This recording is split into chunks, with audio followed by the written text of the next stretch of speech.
তুমি জানো আমি দুর্গা পুজোর দিন, সরস্বতী পুজোর দিন, লক্ষ্মী পুজোর দিন, কালী পুজোর দিন তো আমি সারা দিন একেবারে উপোস থাকি, খালি ছাড়া।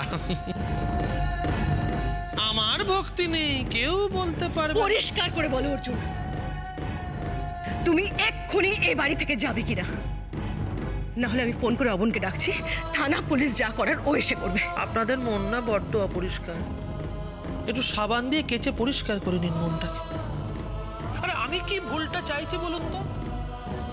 আমি আমার বউ আর আমার বাচ্চা বুলেটকে নিয়ে ও বাড়িতে গিয়ে সরস্বতী পুজোয় অঞ্জলি দেব, এতে ভুল কি আছে আপনি আমাকে বলে দিন। আরে বাবা, বাবা হিসেবে এটা তো আমার কর্তব্য। তারপর না হয় আমার ঈশানী অবনবাবুর সতী সাধ্যী বউ হয়ে থাকবে কোন।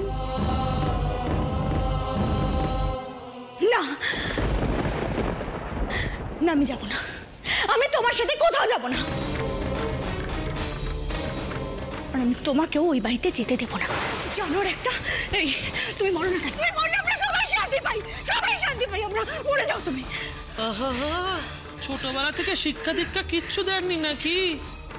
পুরনো বরকে বলছে মরে গেলে শান্তি পায়। আহা গো কোমল হাত। চলো না গো, এখনই না তোমাকে আমি সে শান্তি দিতে পারছি না ঈশানী। চলো একসঙ্গে গিয়ে ও বাড়িতে গিয়ে অঞ্জলি অঞ্জলি পুষ্পাঞ্জলি। অর্জুন, ওর হাত ছেড়ে দাও বলছি, বড্ড বাড়াবাড়ি হয়ে যাচ্ছে। ওই আমি তো ওকে কোনো রকম কষ্ট দিচ্ছি না, খালি গিয়ে বলছি ও বাড়িতে গিয়ে টক করে পুষ্পাঞ্জলি দেবো।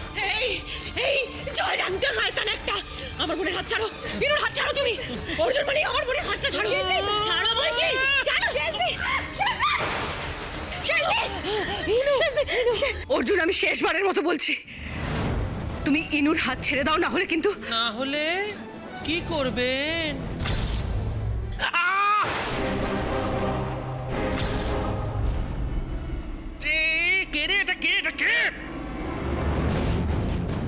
ইনুর হাতটা ছেড়ে দাও।